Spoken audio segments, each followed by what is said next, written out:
Okay, we're all present and accounted for? Yes. All right, welcome everyone. Time being 6 o'clock or in Pacific Standard Time being 5 o'clock, I will reconvene the board from closed session. And I would like to report that in closed session, the board approved the expulsion of a student at ID number 00296330.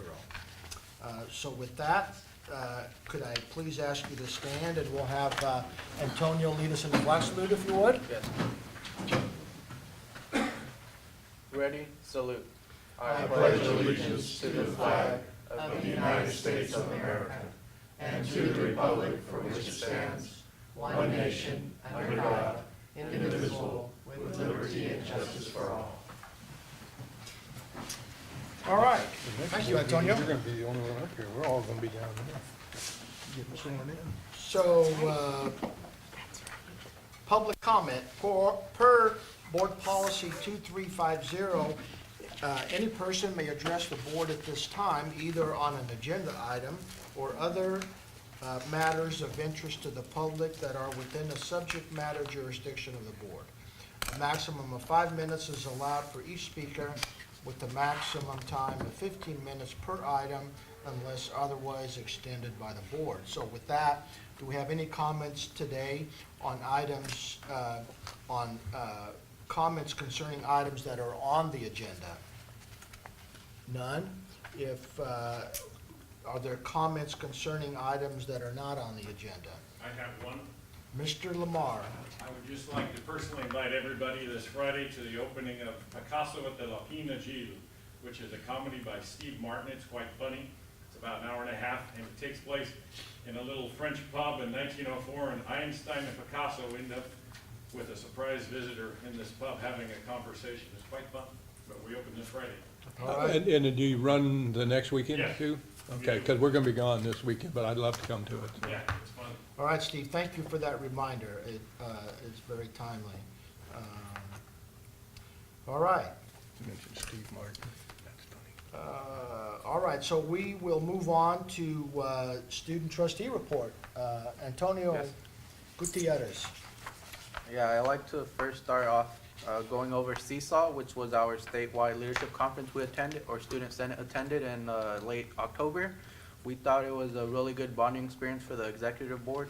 We got to meet a lot of other student leaders from campuses and across the state, and we got to learn how they operate. There were a lot of great presentations and public speakers there, and workshops that we attended, including networking, conflict resolution, school involvement, and transferring.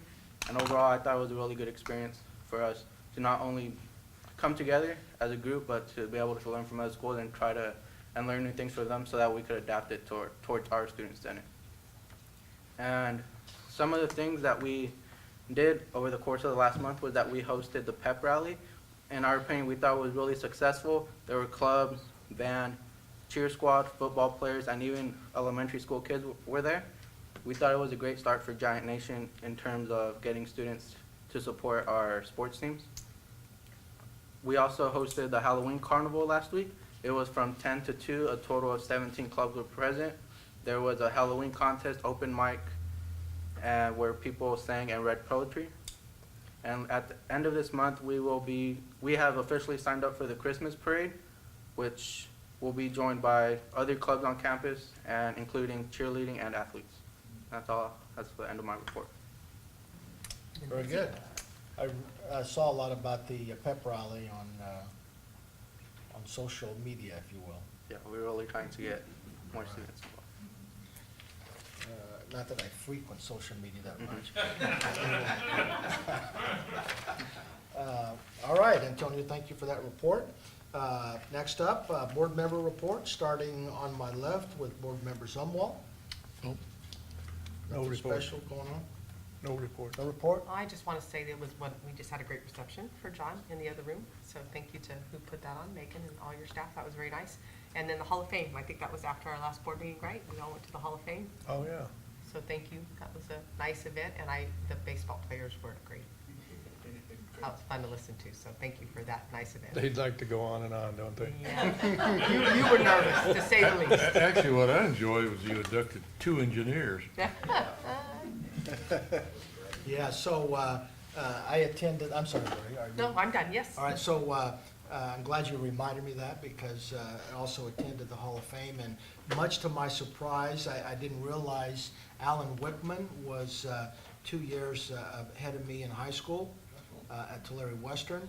And I didn't realize all of his terrific accomplishments that he had done, so I was pleased with that.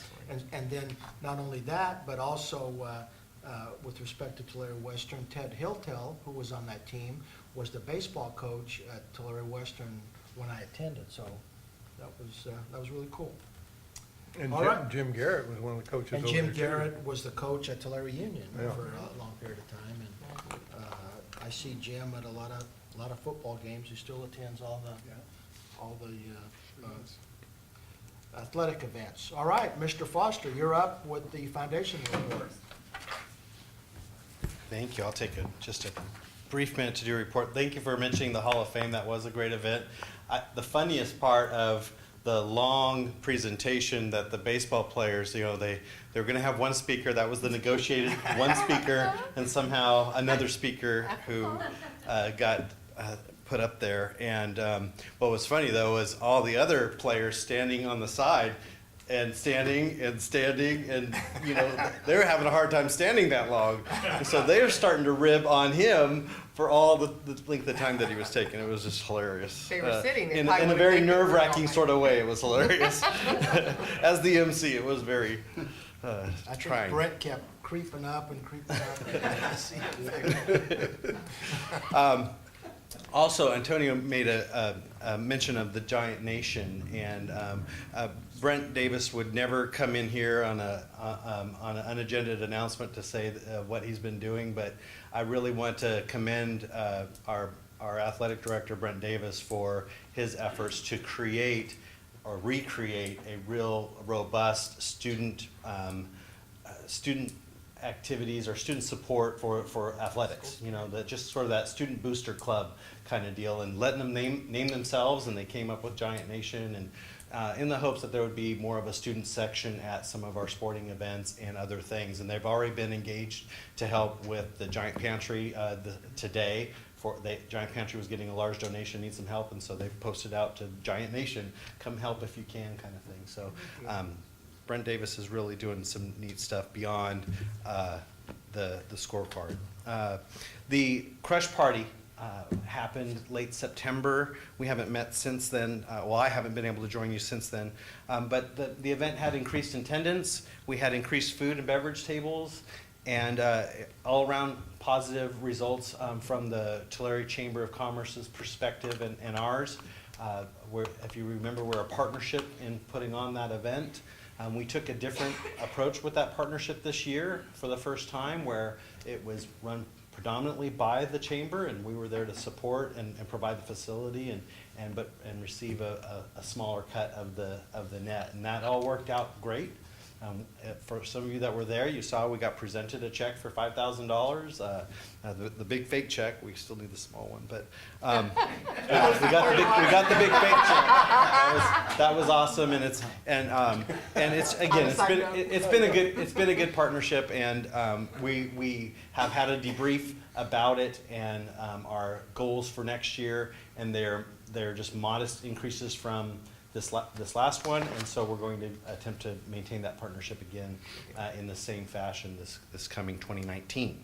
Our board, the COS Foundation Board, had a strategic planning retreat, and while we didn't need to really do the whole SWOT analysis and that type of thing, we really got into the nitty-gritty of getting some work groups done and some task forces formed and some initial steps in towards executing some things for this year.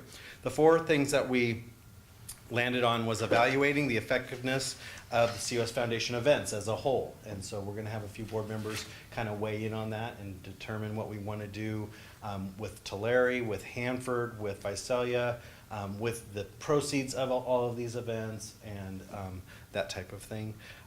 We also want to grow and interact more with with our population of COS alumni. That roster is getting larger as we use this opt-in kind of method of building that roster, and so we want to have some more robust engagement plans with those.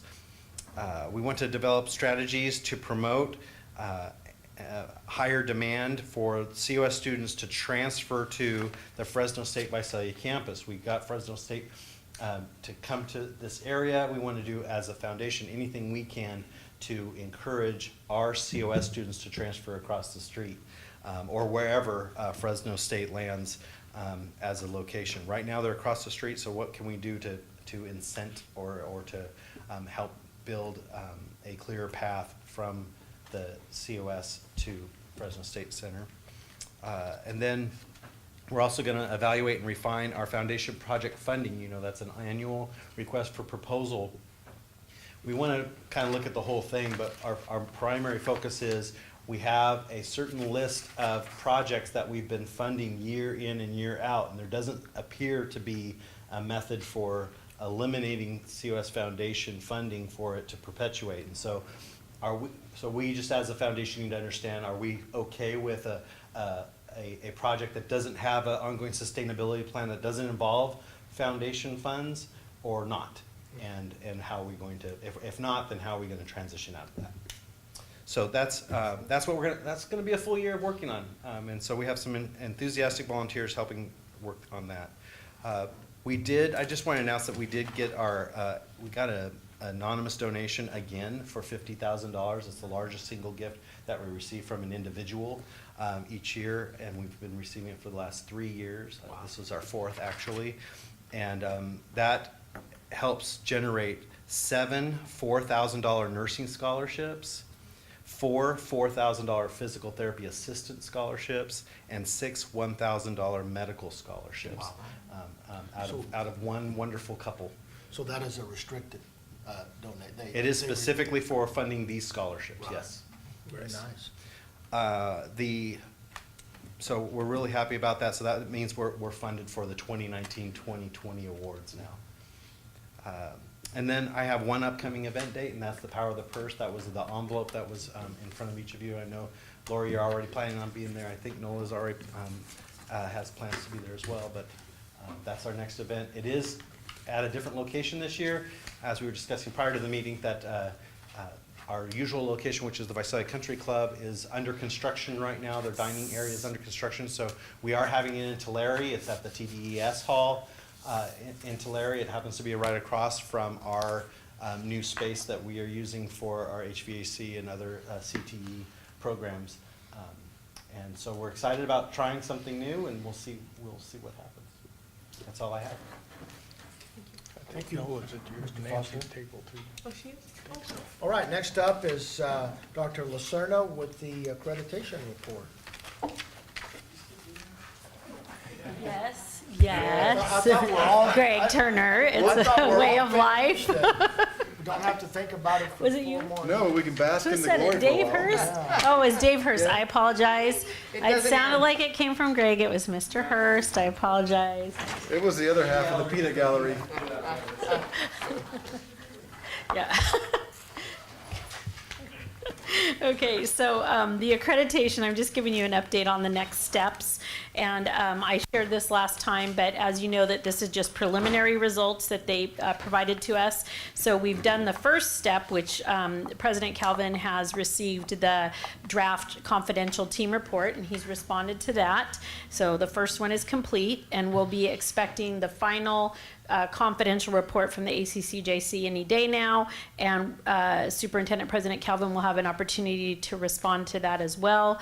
Then my understanding is on January 10th in the morning, we will have our report considered before the commission, and 30 days after that, we'll get the final letter from the commission. So we expect by February 11th, 12th, around then, to have the final report. And I do think we are planning to do something, I'll let you know more about that in December, to notify the campus community and have yet another celebration, well-deserved. Just two quick updates on ACCJC. I mentioned last time that there's a conference that will be held there. Every 2 years they're going to hold this conference, and we are going to be submitting, several folks at COS will be submitting to present on planning, governance, research, data analysis, and other areas. And then just today we got an email that their president, Richard Wynn, will be holding 2 webinars in November to give an update on the status of accreditation in Washington, D.C., and also to present their progress on their strategic planning goals in their ACCJC strategic plan. So I included the 2 dates and times there, and it's open to the public to listen in on those webinars.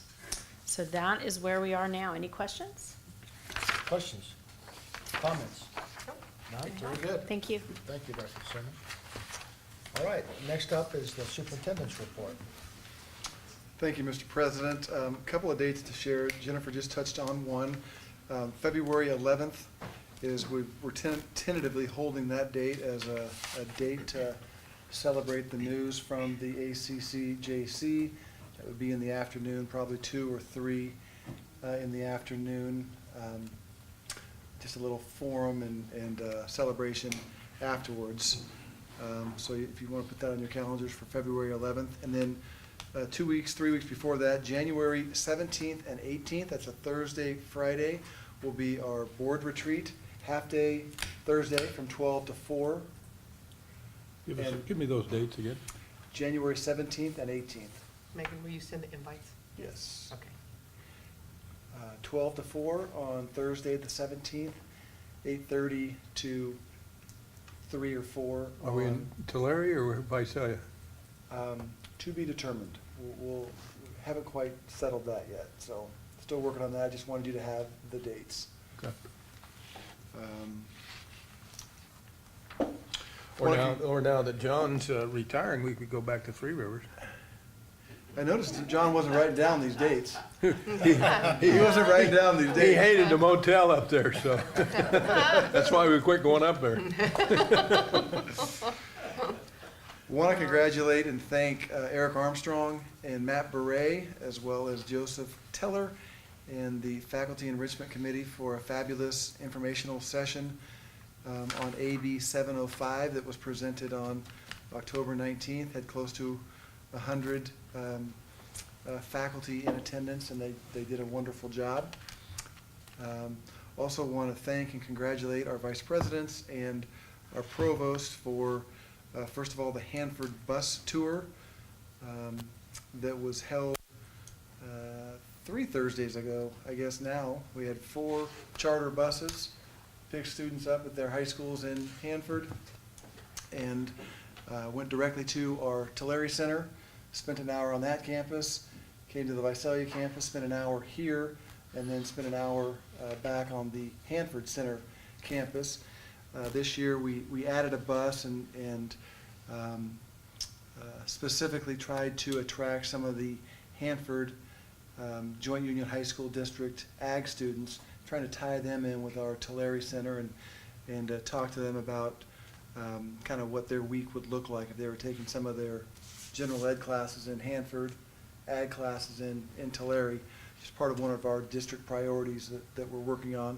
That was a huge success, probably had 200 total students on those 4 buses, and just want to thank the high school faculty and administrators for all their hard work too, chaperoning and so forth. Really was a successful endeavor. Also want to congratulate our vice presidents and other staff members for another successful high school partner meetings. We had that, I guess it was a week after the final Friday in October, where we invite high school counselors to Fresno Pacific and kind of give them the game plan for the year. When to expect application workshops, financial aid workshops, kind of work through the fact that we're not doing placement exams any longer, how we're using high school GPA and high school experiences to place their students into our English and math classes. Again, that's probably our 20th year in a row we've done that, and and our staff does a fabulous job of getting the word out through the partners meeting.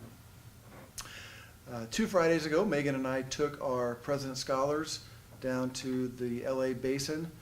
We went to Cal State Long Beach State, spent 2 hours on that campus. Antonio was one of our scholars that attended.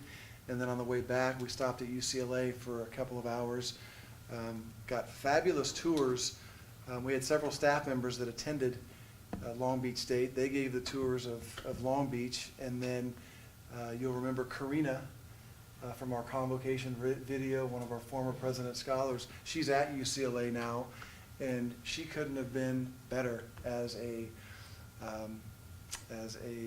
tour guide across UCLA. She's only been there, what did we decide, 4 or 5 weeks, and she was just fabulous. She had the whole walking backwards and pointing this way and that way, had it down pat, had a full hour-and-a-half tour with Karina, and we're excited about that. Last Wednesday, we announced the winners of the Giant Food Pantry Food-a-thon, and for the 2nd year in a row, the math team won it by donating 2,000 pounds of food to our food pantry. The educational support team was second at 1,000 pounds, and then our president's office, the admin team, came in a distant third at 400 pounds. So just right there, 3,400 pounds of food for the food pantry. And then finally, I just wanted to highlight all the things in our fine arts division. Macbeth was fabulous.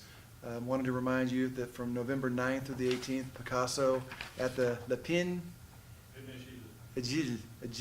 I've been working on that. Le Pin Agile. That'll be running from November 9th through the 18th. On the 23rd of October, Michael Tackett and his COS Jazz Band, Symphonic Band, and the Sequoia Community Band had a fabulous band concert. And then the very next night, John Sorber and the COS Concert Choir, Chamber Singers, and men and women's choruses had a fabulous show as well. And then the final thing in that regard is that just last week, Thursday or Friday, we got word that John Sorber had been named the California Music Educators Association Choral Educator of the Year. So that's a pretty big deal, and we're really proud of John for getting that award. And speaking of John's, we just had a wonderful ceremony next door to thank and congratulate our own John Sumwalt on 24 years of outstanding service to the College of the Sequoias. Many of you were in room 1, so I won't get into all the details, but John, to serve 6 terms as a COS trustee, and for everything that you've done for students in this district, we'd just like to thank you and present you with this plaque honoring your 24 years of outstanding service.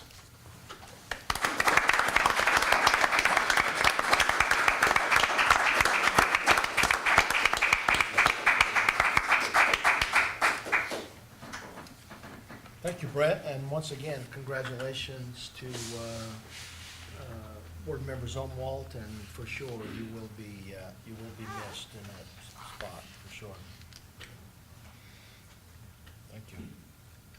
Speech.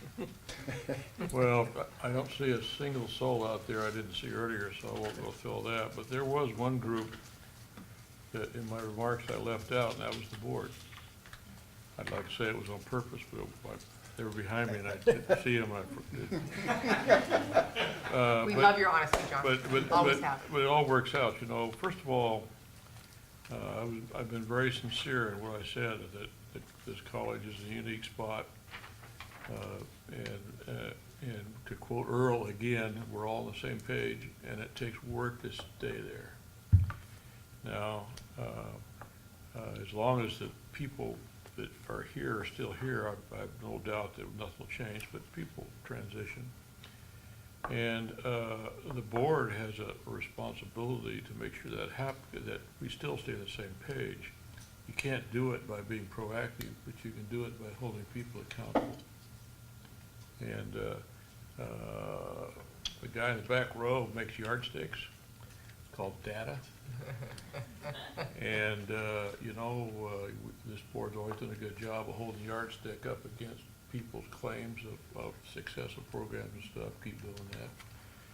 And please keep paying attention, as you do now, to superintendents and vice presidents and so on, and make sure things always ring true, and make sure that we stay on the same page.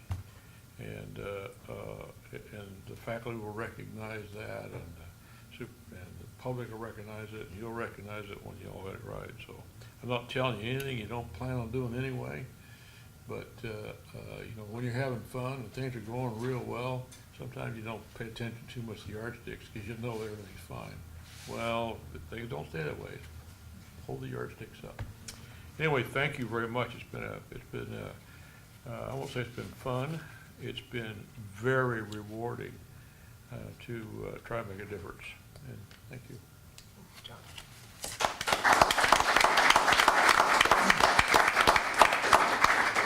I just have one final request of Board Member Zumwalt, and that is that please do not change your phone number. Well, you need me less and less, and you really do. I mean, I hope that in December, the rest of the board chooses to make you president one more year. We have 2 new board members come on board, and you're not afraid of work, you're not afraid to learn, you're not afraid to grow, and hopefully you can serve as an example to those 2 new board members how it should be done. I won't vote for it, I won't be here. All right, very good. Thank you. All right, that moves us to the reports. And first up is Mr. Turner with the Academic Senate report. I was going to say no report, but I will tell Board Member Zumwalt that I did let the Senate know. You asked me on 2 occasions to let the faculty know that you appreciate the hard work that they've done, so I did that to the last Senate. So, Thank you. Appreciate That's it. a great report. Best one you've given so far, Greg. Because of the topic or because it was short? All right. Mr. Hurst has the Costa report today. Mine's even shorter. I've got no report. Thank you. All right. Mr. Lamar has the CSEA report. I do. First, I would like to commend the administration up front for their Halloween Harry Potter costumes. Big commendations from me and Peter. Very well done. It was very well done. Next, on behalf of CSEA and personally myself, I want to thank you, John, for nigh on a quarter century of service and caring for the district. That's a long time, and you did it with good intent and with good heart, so thank you. Thank you. Thank you, Steve. I know Dr. Erickson from COSAFA has a conflict today and will not be here. She told me so at the reception earlier, so I don't suspect she has so there will be no COSAFA report today. Another item here, informational item, notification that the annual organization meeting of the governing board will be held at our next board meeting, which is on Monday, December the 10th, at this location, of course. And so that just puts us on notice, correct? Correct, yes. Mr. Calvin? And so, just so I'm clear, we have, do Greg and I have to take the oath of office? We do. We do, and so will the 2 new That's right. elected. I'll be by myself. Lori's gonna be lonely. So. What can I do in that little interim I time? know that the 2 new board members that will be elected, is that are they on a 2-year term? No, Because one of them took Earl's place is 2 years, the other, John's is 4. John's is 4 and the other, okay. So we're on a cycle of 3 and 2? Correct. 3 board members and 2, okay. All right, that explains that. Next up, informational items, and Ms. Staton has both of those quarterly reports for us today. Yes, Correct? good evening. We present these quarterly, and I know that President Nunes and I might appreciate them a little more than some of you, but we try and keep all our accounting and fiscal reports public and transparent. And so the first is a collection of quarterly reports that you've seen each quarter. And if you'll scroll down just a bit, this report shows your final adopted budget. We're reflecting back on last year to start. And all of these reports are as of September 30th, and since we close in September, that's why it seems a little late. But our final adopted last year had about a $2 million surplus. Our final working, because we had chose to spend some of those surplus funds throughout the year, was $200,000. But then we did Christine, close. Yeah. So are you on item 2 or you're on item 1? I'm on item 1, Okay, quarterly no wonder. You're in the update. wrong tab, Ken. I'm on the wrong tab, okay. They're got very it. Who's the similar. accountant up here? Yeah. I take back That's what I said a minute ago.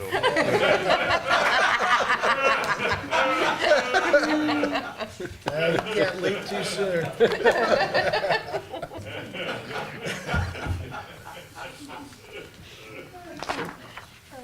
Okay. So anyway, as we did close the year, we closed with a very healthy 3.25 million that fell to fund balance. And the rest of this report tries to explain a little bit to you how things moved and changed. That ending fund balance equates to 32%. It's kind of important to remember that some of that is a designated fund balance, and there's also designated prepaid expenses. So you take those out and you're actually at a 29.82%. Talking about some of what was designated is right there under that first note. There were some funds for Hanford events. These are one-time funds that roll over. Above base, one project that didn't get done, some technology project, some facilities projects that didn't get done exactly by June 30th, and then various department requests. So those dollars are one-time funds that fall. Christine, are those amounts that you specified there included in the 3.2? They sure are, Okay, so yes. those amounts will reduce that amount. They right? do, and that's Okay. why we kind of refer to it as about a 29.8 or 30% fund Got it. balance. Also, the revenue limit, if you were to scroll back up on the right, there's some A, B, C, D, and E letterings, and then the explanations of what those mean are below. But the changes in the revenue limit are explained under A, and I'll mention it again below. But basically, we adopted 9788 FTES, and we closed the year at 10,337. So that was large growth. It was over 5%, and that's the biggest cause of our increased revenue of last year. Other outgo, it was budgeted low, but then as we decided to make one-time expenditures of some of these surpluses, those went out as transfers out, so you see those listed there under C. And then D and E try and address this total surplus. You can see that the majority of that 3.25 million came from the increased revenues, and 10,120 is what we had in Springs, but we still grew to 10,337 as we closed the year. So that accounted for 1.363 million, and then there was some other revenues such as lottery. And then there were just unspent budgets, which happens every year. Last year we actually did, I think, pretty well, and had 1.176 million go unspent in those budgets. So that, again, will mention those designations that you saw listed above. So hopefully that kind of explains. I will say that we've been growing in a healthy manner, and we've had, we usually budget 0 FTS growth, and then we grow. So we have these one-time funds at the end of the year. The whole state has seen that slow down or even reverse, and most colleges have not had growth in the last year or so. I think this year is our slowdown year. Not that we're reversing, but we're only trending about 1.5 or 1.75%. So it's a good thing that we've budgeted conservatively. Yeah. I see here it's state average, because that was our goal, to be at state average or better. That, 21%, that seems like that's dropped from what it was a year ago. Yeah, it was 22.75 or close to 23% a year prior. And that number has not been calibrated for everyone that's closed 17, 18. So that's even a year old, but we'll get an updated number there soon. And whether it's up or down will be interesting to see. So then we have a few other reports, and the next one is just, again, a look at our budget from the general fund, both unrestricted on the left, restricted on the right, and this is our current year budget. So you've often heard us refer to this $5 million surplus, and if you scroll down just a bit, Megan, you can see as of last month, it was $5.423 million. This month, it's $5.368 million. And then the restricted budget is always revenues equal expenditures. That's how we budget those. And for the unrestricted, then as you scroll on down, you can see all the changes that have occurred since we adopted. We actually adopted 5.1. And really the major change occurred not this month, but last month, and that was a $460,000 increase for full-time faculty hiring. It's a state allocation that's coming our way to most likely hire additional faculty than we would have otherwise been able to afford to do. That money right there kicked us up to almost $5.4 million. And we are just now finding out that might need to be a restricted fund, but the state is still deciding. So more to come on that. We'll probably know by next month. In case we drop by $460,000, we will explain that. And then on down, again, there's that $460,000, a commission from Barnes & Noble that was posted, and everything to the right is just categorical movements up and down. And then for this last month, again, some small changes, material fee revenue and categorical changes. And the other side just shows where those changed in the expenditures on down. So hopefully that makes some sense. And any questions on that? We're in a good place. When I mentioned this $5 million surplus, I do want to reiterate, I think I've mentioned this before, and poor Antonio's seen these reports like 3 times now. Huh? He's going to present next time. Anyway, we are still waiting, and we'll know a lot more in spring as to how some of these new components of our funding, whether it's success or equity, how those numbers will actually play out here for 18-19, because they're just now processing the true 17-18 numbers. All of our forecasts were based on 16-17, and we get to see what are we projecting for next year. So we're not really expecting that to grow, and we would not be surprised if it declines a little bit because of our FTES in the current year, mostly due to AB 705 implementation and the way we're moving some of our course requirements for general ed. So it looks really good right now, but we will keep you updated. So the next report is our fund balances. And the first one is where were our fund balances as of June 30th. The top section shows all our funds for a full year. You can see, for example, capital projects spent a little more than it brought in. Big reduction in Linwood Reserve was at $1.9 million, used to purchase part of the Sequoia's bookstore in that corner of Tulare and Mooney Boulevard. Retiree health and welfare, it went to 0 because we moved those funds into our OPEB trust, and pretty much everything else was fairly stable. A little reduction in the farm fund balance, but we continue to watch that. And then the lower section just shows our cash, and again we had 26.3 million at close of last year. And John Zumwalt, and over all the years you have seen, that's definitely a good place to be as we're wrapping up last year. The next report is the same fund balance and cash as of this September 30th. So not much change, nothing unexpected in all the funds on the top.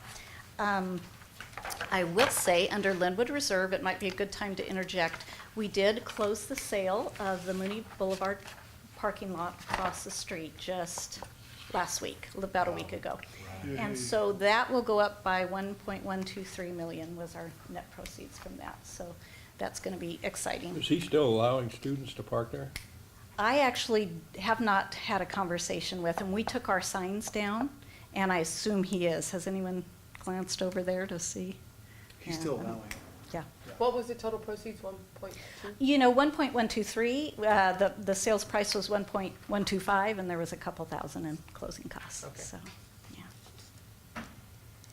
And then the cash, we're up to 27 million for the general fund, and you can see the balances in the other funds there. And so, any questions? Those Okay. are our quarterly accountability. Report number 1. Report number 2. Okay, hopefully this will go a little faster. This is our quarterly report to the state, and this is our quarter ending September 30th, first quarter for this year. And so the first column you're looking at there is, goes back to 15-16, the next column is 16-17, and then we give you 17-18 for comparison. And looking at 17-18, if you looked at row C, you'd see that same 3.256 million that fell as we closed the year. That was our surplus. And you can see that same 32% of the fund balance, the way the state calculates it. Looking projected for 18-19, you can see the revenues that we've adopted. You can see the 5.3, at this point, 74 million surplus. The fund balance is much higher, but we already are making plans for one-time expenditures. You'll see that in about 5 or 10 minutes. So it will not be that high, but at this point in time it is. We built the budget. You can scroll down a touch on 10,337 FTES, the same as last year. So you don't feel like you should budget that lower than Christine? You don't feel like enrollment's gonna go down? You just don't go see the You growth know- we did the year before? I mean, I know that's $1 million question, but. We don't feel like we know enough at this time to lower it. And when we adopted, we had this history, 5-year history of always budgeting prior year actuals that had seemed to work real well. We felt like that was more than safe. Our projections, we just need to get further into the year and really get comfortable with some of a spring semester registration and enrollment, I think, before we can project on that, yeah. But not just that, remember that historically, it's been entirely based on student enrollment, whereas now that's gonna be, for this next year, 65%. The other third will Other be things. equity Yes. and success. We just feel like the conservative thing to do is Leave it where it's at. kind of keep it status quo Okay. and manage it the best we can. And we are showing growth right now, you know, Okay, for yeah. this semester, for first semester. Okay. Whether we take a little dip next semester and whether those equal out and we Okay. land very close to this. Good enough. We'll see. Very good question, though. Total general fund cash balance, you can see that same, far right, that same 27 million, which is in all our accounts right now. And then going below that, it really gives the same information for the current year, adopted versus the current. And then actuals year-to-date usually don't mean much. It's just what has gone out and what has come in. But you can see that same higher 38% fund balance projection. And the next question was, has the district settled any employee contracts during this quarter? I actually think this should be a record up at the Chancellor's office, because I don't know when you settle 4 different groups in one quarter, but we did in the first few months of this fiscal year. Management, of course, is not negotiated, but we have increases for management, full-time faculty, our adjunct faculty, and our classified staff. And so we cost those out and report those to the Chancellor's office. And there's a small explanation under C that says, they ask, how can you afford these? Well, we said we already afforded them. They were in our adopted budget. So, you know, we actually had additional revenues and we were able to afford those. So, and then it just asks if there's any significant events for the quarter, of which we have none, and any significant fiscal problems that must be addressed this year or next, and we have no. So, All right. any questions there? Questions for Christine? Okay. All right, thank you very Thank you. much for that. So, let's take a look here at our agenda. Next up, we have our consent calendar, which includes the items that you see reflected there, and all items listed on the consent calendar are considered routine and will be enacted by one motion.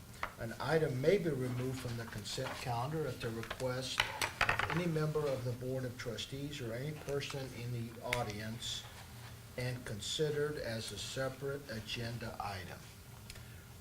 With that, are there any items on the consent calendar that any board member or anyone else would like to have removed and be considered separately? Move to approve. Second. We have a motion and a second for the approval of the consent calendar as presented. Are there any further discussion or questions? If not, all those in favor, please signify by saying aye. Aye. Opposed, motion carries. Consent calendar is approved. All right, so moving down to action items, and we'll start with curriculum, and Dr. Lacerna will take us through that. Okay, so you have the curriculum report in front of you, and I just want to remind you that this report has been approved by the Curriculum Committee and the Academic Senate. There are a couple things that are a little bit different that I wanted to point out to you. As you're aware, we have the new legislation, AB 705, that eliminates basically our prerequisite courses, our basic skills courses in math and English. And we're still working on what's happening with ESL. I've mentioned that before, and we were waiting for that curriculum to come forward, and most of it is in this report. So the very first thing you see is a GE modification. So it's a modification to our general education requirements, which are what our students getting an AA degree are required to complete. So basically, the former language is there, 5B2. We're eliminating all of that language that talks about math placement procedures. And so what we're recommending is that due to these changes required by the new legislation, that this language is no longer relevant. So we no longer have placement for math. All students starting in the fall will be going directly into transfer level math. So we're eliminating this language. Okay. The second thing you see is not related to AB 705, but it's a new subject area. So we've been asked, and the Curriculum Committee approved a new subject area called Learning Assistance. And this would eventually, if curriculum is developed, would allow courses in the Writing Center or the Math Lab or a Tutorial Center to be recreated in this area called Learning Assistance. So this is a new subject area. We had one of those last time as well that was a new subject area in the disability services area. The next, in the new courses now, these are the courses we've been waiting for. There are new co-requisite courses that will go along with the transfer level math and English courses if a student's GPA requirements and or their highest level of math or English taken based on the new placement guidelines that we're following, if they're required to take a co-requisite course, these are the courses that the faculty have developed and that will start in the summer. And so the first one you have is English 301, and this course would go along with English 1. So starting in fall of 19, all students will go directly into English 1 unless they don't meet the GPA and or the highest course grade requirements, then they'll be required to take English 1 plus this co-requisite course. And so this is the new co-requisite course that the faculty have developed.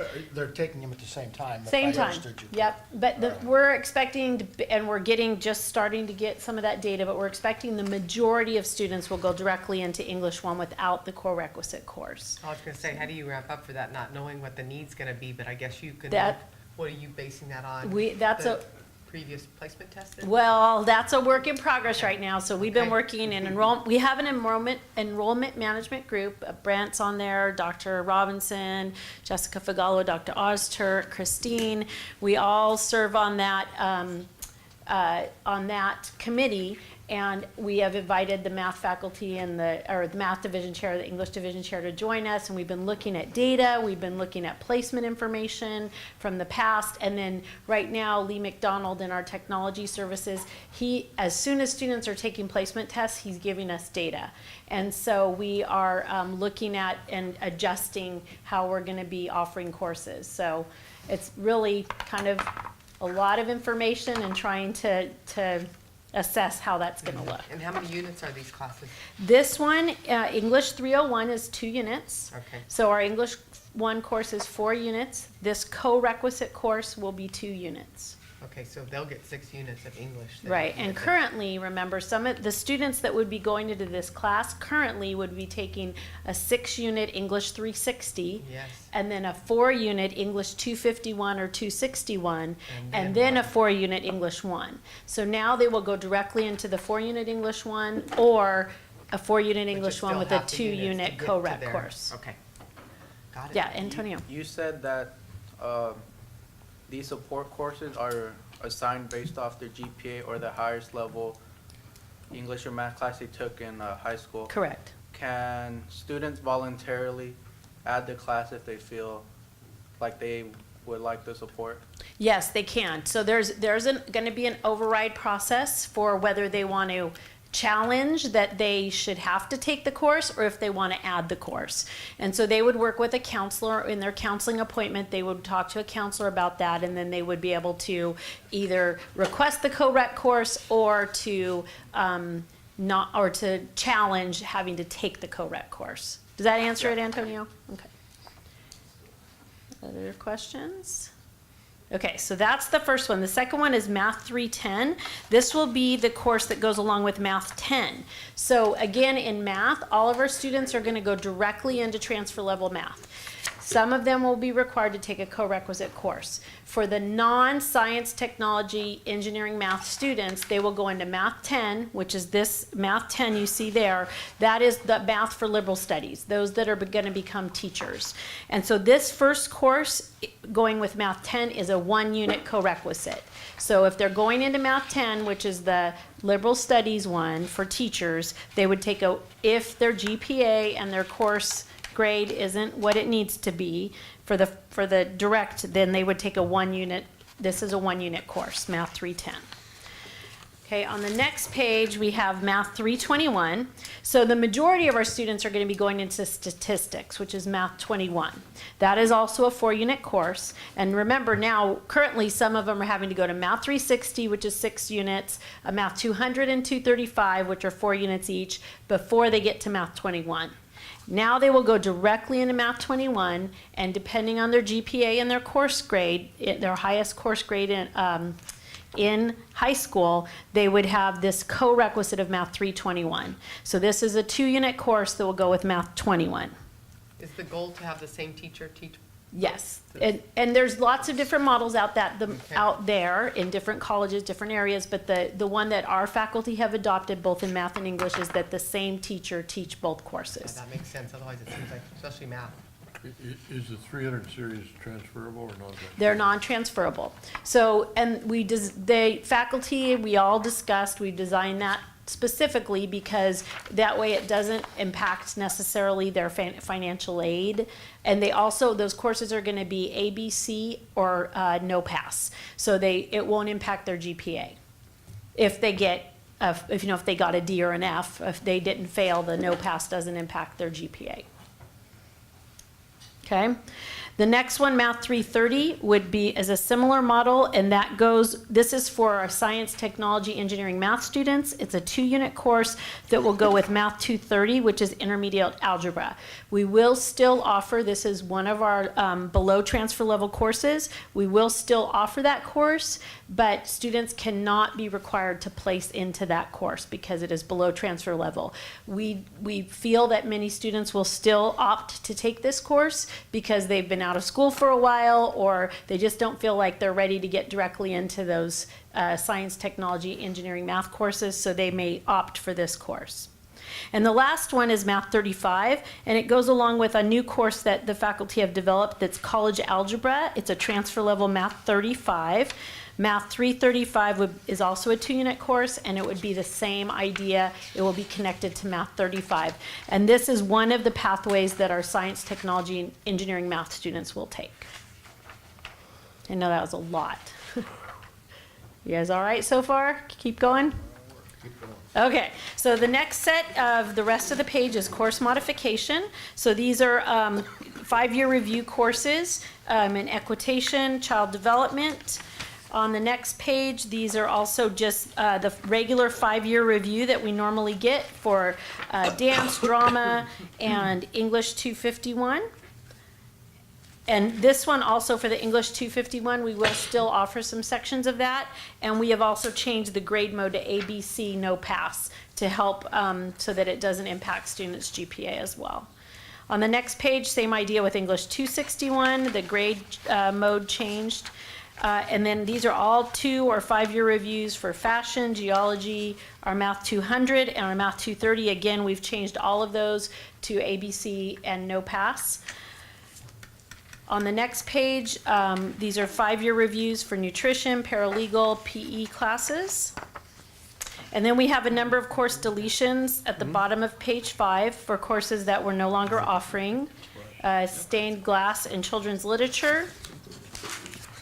Page 6 is other course deletions in classes we are no longer offering in child development, machine shop, and nutrition. And then we have 2 new programs on the bottom of page 6, an associate in science for transfer in computer science, and a new program, a certificate of completion in basic welding competency.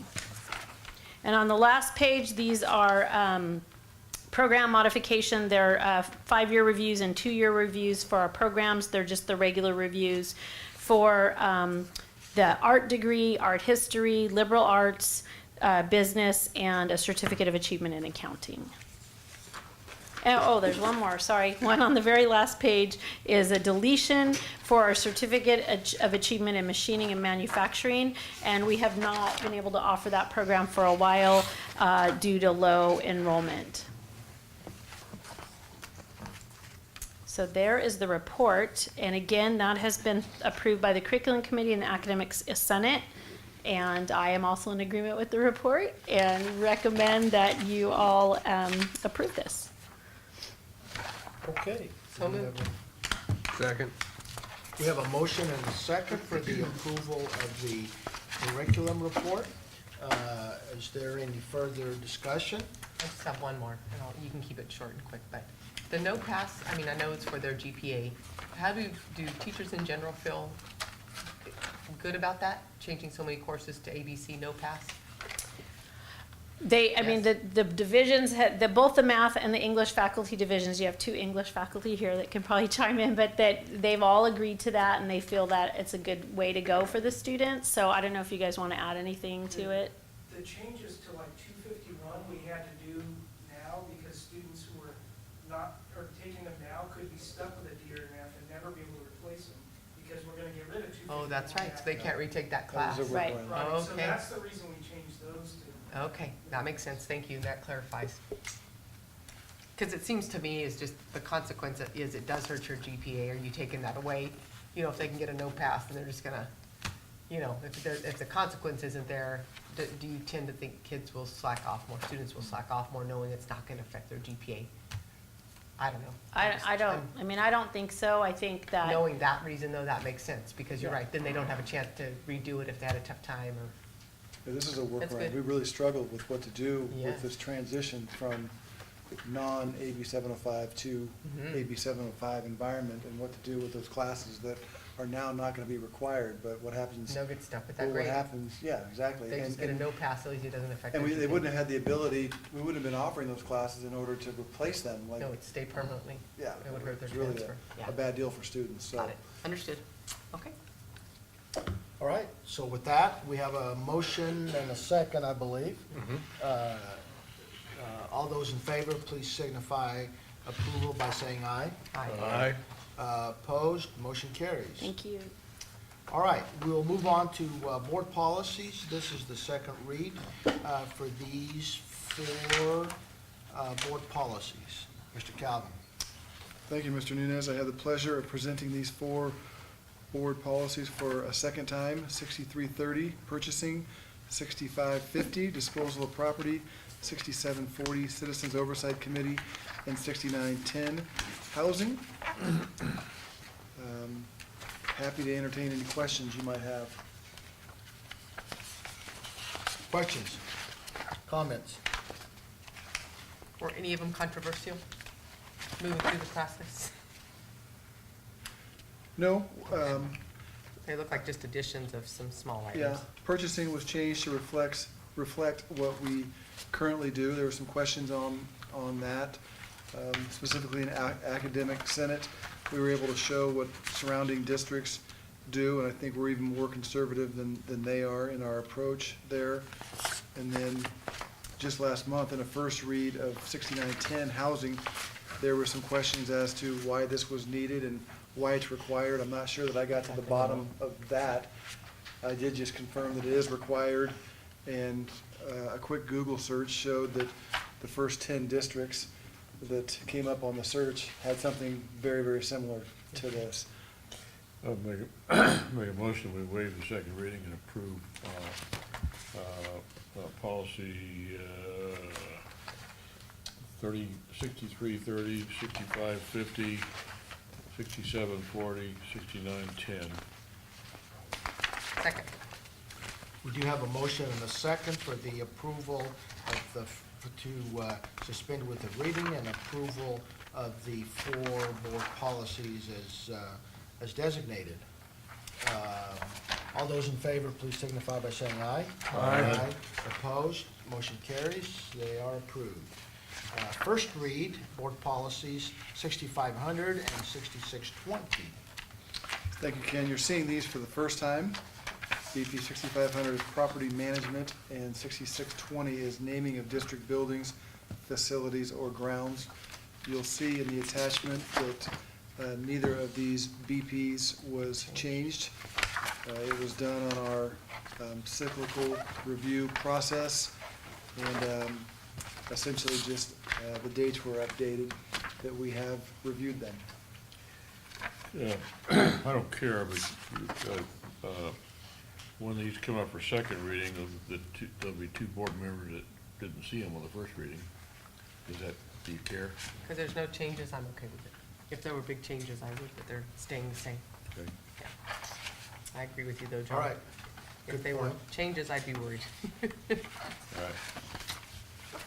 Okay, I move to approve, move on for the second read, board policies 6500 and 6620. Second. All right, we do have a motion and a second for approval and move to second read of board policies 6500 and 6620. All those in favor, please signify by saying aye. Aye. Aye. Opposed? Motion carries. All right, thank you very much for that. So now we have a resolution, which is number 2018-20, which was earlier referred to by Christine in her presentation. So that is lucky item 13. Christine. Okay, so you're very familiar with this, but it is the final approval of spending one-time funds that we have here in this year, which does include some funds from last year of $3.26 million as we close the books, the pre-funding of PERS and STRS, and then the surplus that we're looking at currently of $5.1 million or more. That totals almost $10 million. We don't feel like it would be prudent to spend that much currently, so we did propose $5 million, and that went through the governance process and came to you as information. Just as a reminder, it includes 6 items, $1 million to Linwood Reserve for the future purchase of real property as may be needed by the district, $1.5 million to capital projects to complete that $2.2 million for the infrastructure and recabling project here on this campus. $340,000 to complete other post-employment benefits irrevocable trust, 100% funded. Yay. As our staffing changes, as the stock market changes, and as our actuarial reports are done every couple of years, we may be a little above or a little below, but we're excited to be there now. Yeah. I doubt it. $800,000 is going to remain in the general fund for academics-related instructional and non-instructional technology equipment. And $680,000 of that, I think, has already been prioritized by Instructional Council, and the rest will be used for new computers with the AB 705 implementation. $360,000 will go to capital projects to complete that artificial turf replacement, and that'll be done probably in 2020. And then $1 million to capital projects. It's really a backfill because in June of last year, we approved $1.81 million to kind of go to capital projects for those needed either emergencies or maintenance items. And then we turned around and took $1.65 million and allocated it specifically for a match or what may be needed to get our basic skills building at one point. So that backfills that. Of those amounts, a large portion, $4.2 million, needs to be transferred out. So we are here now for you to approve this, and then to also approve the resolution to transfer those portions of those funds out to the Linwood Reserve, other post-employment irrevocable trust, and capital projects fund. All right, so I think John should make this last big spending motion. Under orders from Lori, I so moved. Second. All right, so we have a moved by Board Member Zumwalt. We can blame it on you. Seconded by Board Member Cardoza for the adoption of Resolution 2018-20. Before the board is polled, are there any further comments or questions on this matter? John spent the 10 million, we didn't. Yep. 5 million maybe. 5 million. So, Well, sounds better when we say 10. would you please poll the board, Megan? Trustee Zumwalt. Aye. Trustee Cardoza. Aye. Trustee Sherman. Aye. Trustee Nunez. Aye. Resolution 2018-20 is unanimously adopted. Okay, All right, thank you. so we have our last, Evans. our last item on the agenda is item 14, and that is something that would appear to be familiar to us as we see it every year, or every couple of years at least, the Evans ditch stock on the property in Tulare, is that correct? It is. All It's, it's contiguous to our old Linwood property. And, If I sell your property, I'm sorry. yeah. Is there a reason that this is done every year or every other year? know, You because- can't do it 5 years or something? I think we'll consider that. I made a Twice, Michael, mistake what? and I read Ed Code and it says annually, but I doubt anyone else does this annually. But right now, we're doing it annually. And we go out for bids and, There's a little history on it, you know. We called it a little lazy one time before you got here. And they just kept leasing it to the same guy every year, and he was fleecing us. You know, we spent us $1,000 when it was worth $15,000. And so we actually went out to bid and got higher numbers, and I think we got in the habit of doing that because of that experience. But whatever you choose to do later on, just be cognizant that it has value, while Yeah. before we somehow got convinced it didn't. Even the city of Isaiah considered bidding on it once. Yep. And they might again if you told them it was up.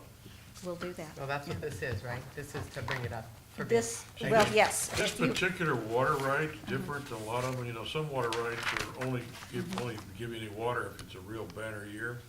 This is bottom of the river stock. Yeah. And if they don't get any water, no one does. This is good stock. Because even in a bad year, you can get water out of it. All right? Yeah. So we Other have a questions? resolution. I move we approve. Second. All right, we have a motion, a second, for the approval of adoption of Resolution 2018-21. Megan, would you please poll the board once again, please? Trustee Sherman. Aye. Trustee Cardoza. Aye. Trustee Zumwalt. All right. Trustee Nunez. Aye. All right, Resolution 2018-21 is adopted. Let me, can I talk a little more about that? Absolutely. You know, with this new, whatever it is gonna happen with groundwater recharge and so on, Sigma. some of the surface water might get real valuable, so I'd watch it in future years. Huh. It could be that somebody will pay more. Yeah, we advertised to everyone who owns along Evans Ditch, and then the last few years, except for this most recent year, Evans Ditch Company themselves have gotten together and bid. But it could, yeah, things are gonna continue to change. All right, well, thank you. That concludes our meeting. Thank you all for being with us for this month's meeting. We'll see you back with a couple of new faces on the board at our December 10th meeting. And John, once again, thank you, and like I say, you'll be on speed dial, more than likely, and thank you for 24 great years. Well,